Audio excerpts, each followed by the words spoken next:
Mestre, a gente estava falando sobre falta vamos dizer, entrosamento, né? Dentro da equipe. E isso acaba gerando um certo racha. O senhor teve o primeiro racha, que eu acho que assim, né? Tipo, um exemplo que eu dou da sua própria vida. O senhor investiu muito na vida do Tererê.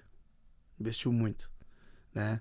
Ele foi para São Paulo, ele saiu ali da favela, ele viu o que era o mundo de negócios ali, no miolo, né, da elite de São Paulo ali, onde é na Vila Olímpia e tal. Ele cresceu ali, ele aprendeu muito. Chegou uma hora que houve aquele racha, ele fez a academia dele, porque era um super campeão. Eu fiz parte dessa academia por pouco.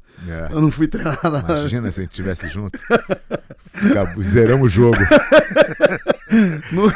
Não ia pegar mais, né, velho? Não ia pra ninguém, né? Então, aí...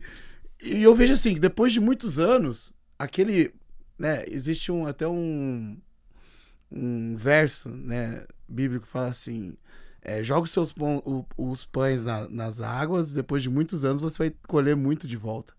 E assim, tudo que você investiu na vida do Tererê voltou. Porque quando houve o racha da TT, que depois, né, houve o problema dele lá, a maioria das pessoas que faziam parte da equipe dele, que eram super campeões, como o Cobrinha, né, o Michael Lang, todos eles, acabaram migrando para a Aliança. Então, aquele trabalho que foi investido na vida dele, Sim. voltou para você. Sim. Então, assim, por quê? Porque o senhor não teve intenção errada nenhuma, acredito, né, em cima da vida do Tererê, por isso que acabou voltando. E tudo é recíproco na vida, né? E assim, né, eu tenho um ótimo relacionamento com o Rafael e Guilherme Mendes. A gente começou a equipe junto, né? Eu era faixa preta, eles eram faixa roxa, marrom na época.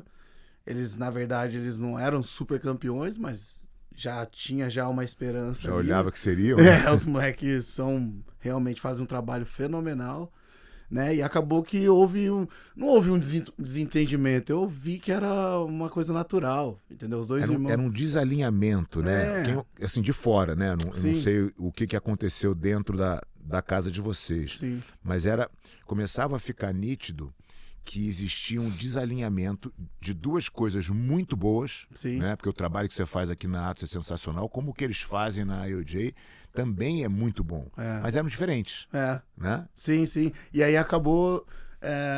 a gente acabou que não teve a mesma linha de pensamento, entendeu? Em termos de negócios. E assim, eles decidiram falar, pô, a gente vai seguir aqui o nosso barco, né? Claro que tinha dois irmãos, um não concordou, um falou, não, pô, peraí, não vou falar quem, mas ele falou, não, por favor, vamos continuar junto, né? E o outro falou, não, cara, eu acho que a gente tem que seguir o barco, né? Cada um pro seu canto.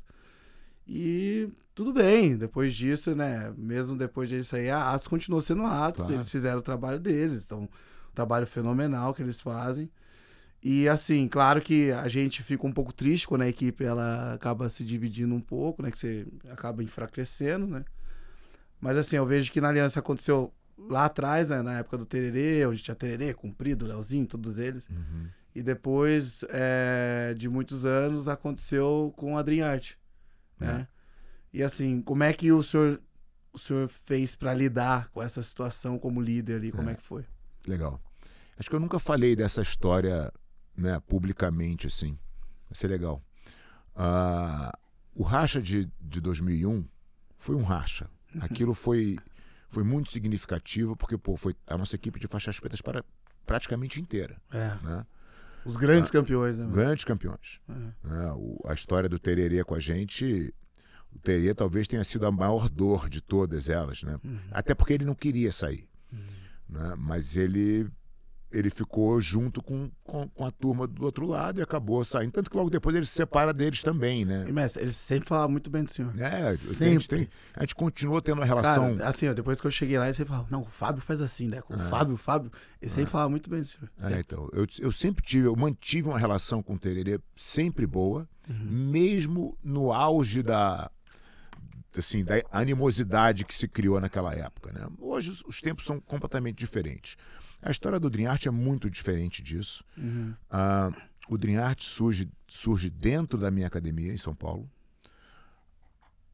Começa, na verdade, com o Takaká, o Fabrício Andrei. Sim. De Manaus. ele tava treinando com Mesquita, e aí um aluno falou, não, traz ele para cá, porque ele é um garoto muito bom e tal, ele foi treinar com a gente. E na sequência, o Isaac tinha ido fazer uma tour de seminários na Europa, e voltou com uma grana, e falou, cara, eu vou ajudar os moleques, eu vou alugar um apartamento, vou montar um apartamento para os garotos. Que eu vou trazer mais uma turma de Manaus, tem mais garotos que querem vir e tal. Eu falei, Isaac, não faça, porque você não vai continuar tendo dinheiro para fazer isso é caro. Não, eu vou fazer. Tá bom. Ele botou o apartamento e logo na sequência ele entendeu que a primeira conta que chegou do mês, ele falou, cara, não vai dar para manter isso aqui. Né? Eles tentaram então fazer uma vaquinha dentro da minha academia para que os meus alunos pagassem a despesa. Mas eu não estava sabendo disso. E, obviamente, eu não podia concordar com isso, porque era uma coisa para beneficiar a minha academia, de certa maneira. E como é que eu ia pedir para meus alunos pagantes, alunos normais, que financiassem aquilo? Aquilo não tinha o menor sentido para mim. E aí eu falei para eles, falei assim, olha, vamos fazer o seguinte, quanto custa essa conta aqui? Acho que ela falou, custa R$4.500. Eu falei, vamos dividir em nós três? Eu, Isaac e o aluno que estava querendo acontecer esse movimento. Eles não quiseram dividir. Eu falei, então faz o seguinte, eu vou pagar. E eu comecei a pagar, a academia começou a pagar integralmente o valor do aluguel lá do apartamento, que era para os garotos ficarem lá. Muito bem. Nesse inteirinho, o Isaac foi dar aula numa filial nossa no Brooklyn, 2 quilômetros da minha academia ali. E conheceu o Pimentel, que treinava lá, era o aluno da academia. E começaram a conversar, o Pimentel queria ajudar, queria fazer o projeto e tal. E aí eles se organizaram, de novo, esse aluno da academia foi organizar com o Isaac e com o Pimentel esse projeto. O primeiro movimento que eles fizeram foi tirar os garotos do apartamento. Levaram os garotos para lá, o Takaká na época não foi, e eles começaram a montar o Dream Art ali.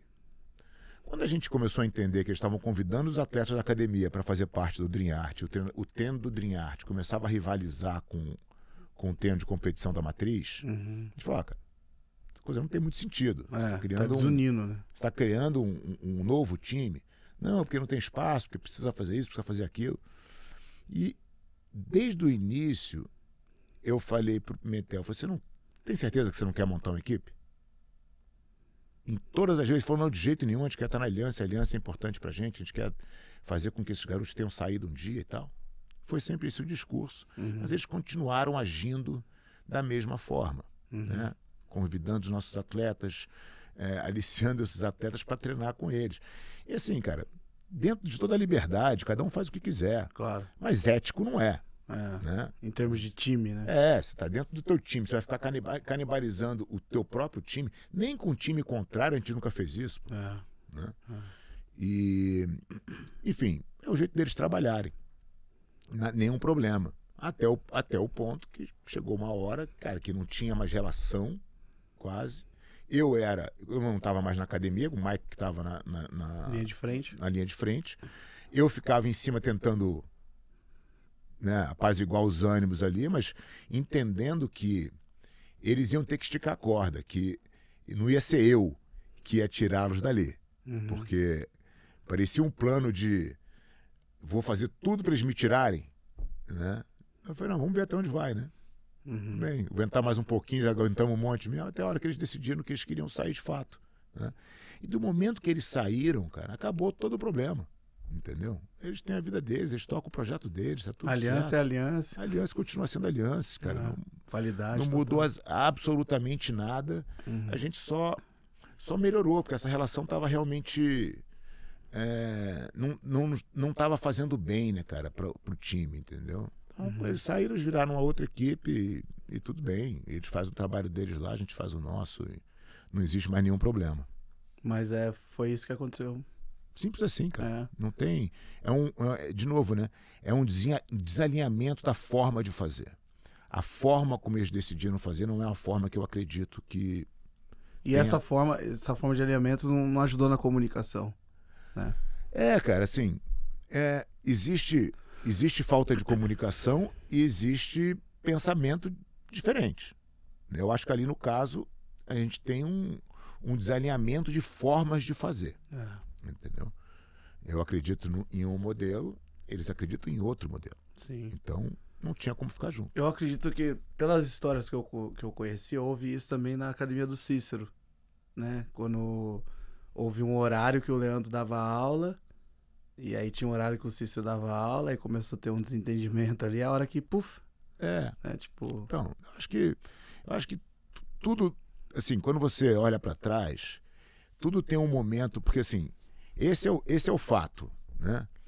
Mas aonde que você escorregou, né? Você caiu aqui, mas você escorregou muito antes.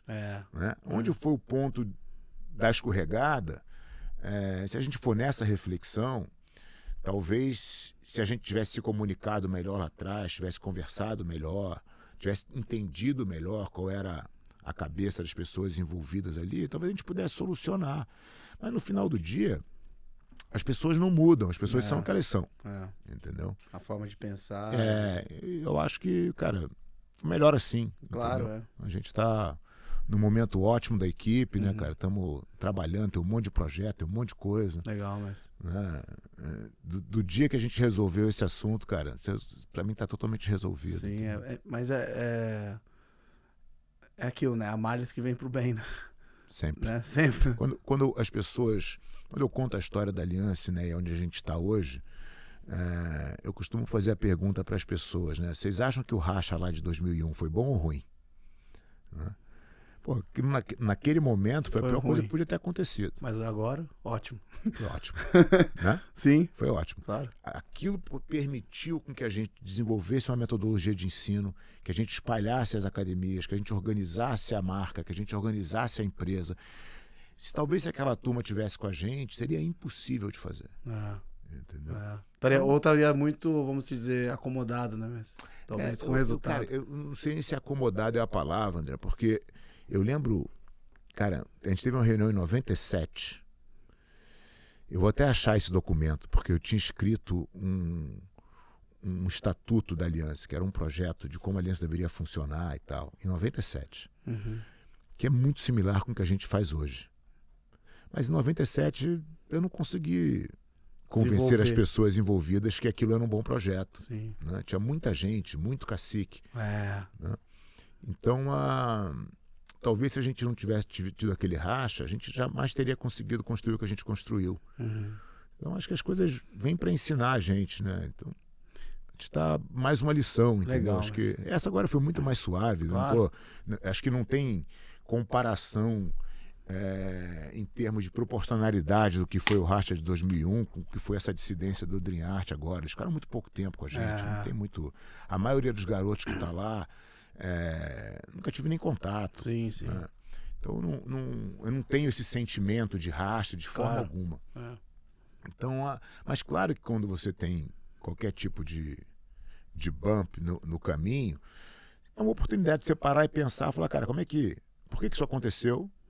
O que eu poderia ter feito para isso não acontecer?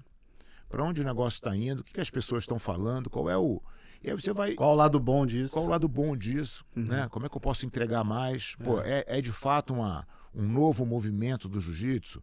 É de fato uma forma diferente de fazer? Porque se for, legal, eu vou fazer da forma correta. Então eu entendi que, cara, tudo bem, existe essa necessidade. Você quer competir hoje, você tem que dar algum suporte para os atletas, como é que faz isso? Claro. Né? De uma forma justa, sólida. Né? Então, cara, a gente fez um instituto, a gente aprovou um projeto de incentivo com a lei de incentivo do esporte, a gente montou um grupo de suporte, a gente está fazendo o instituto. Isso é uma coisa